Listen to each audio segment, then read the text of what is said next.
Your time now, 7:39 on the Military Watch. This week, the Navy released the final report from Task Force 1 Navy. This task force has been working to address discrimination and issues of racism, sexism, and bias within the fleet. It was established in July after nationwide protests on social justice and inequality. We're joined now by Vice Admiral John Naval, Chief of Naval Personnel, with more on the findings of this report. Vice Admiral Naval, good morning. Thanks so much for being here with us. Aaron, having been on 2 ships in Norfolk and loving it, it's great to be with you this morning. So let's jump right into things. We've seen and we have sure heard a lot about Task Force 1 Navy in the media and online this week. It was stood up directly after the death of George Floyd and the riots that took place all across the country, including here in Hampton Roads. But why did the Navy feel that those issues required an internal look at itself? You know, when the CNO looked at what was going on in the spring and the summer, with the national protest, with the national dialogue, he wanted us to take a look internally at the Navy to see if we'd made as much progress as we thought. And we found out that much like the nation, we had not. So for him, it was about, let's make sure that we take what we've done with inclusion and diversity. Let's look for areas that we missed, and then let's look at where we can accelerate those efforts.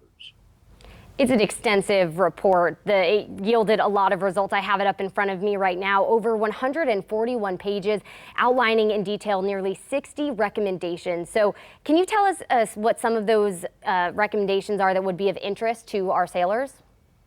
I sure can. And I think what I do is, instead of kind of cherry picking 3 or 4, let me just tell you the areas that I think will be of most interest to them. The first is, we know that we need to bring more diversity in the front door. And that means not just diversity of race or gender or ethnicity, but all kinds of diversity. So that's on the recruiting end. How do we get to those communities and find more diversity and get them interested in the Navy? Second, we've got to retain them at the officer and enlisted ranks better. And we've got to beat down those barriers to career progression.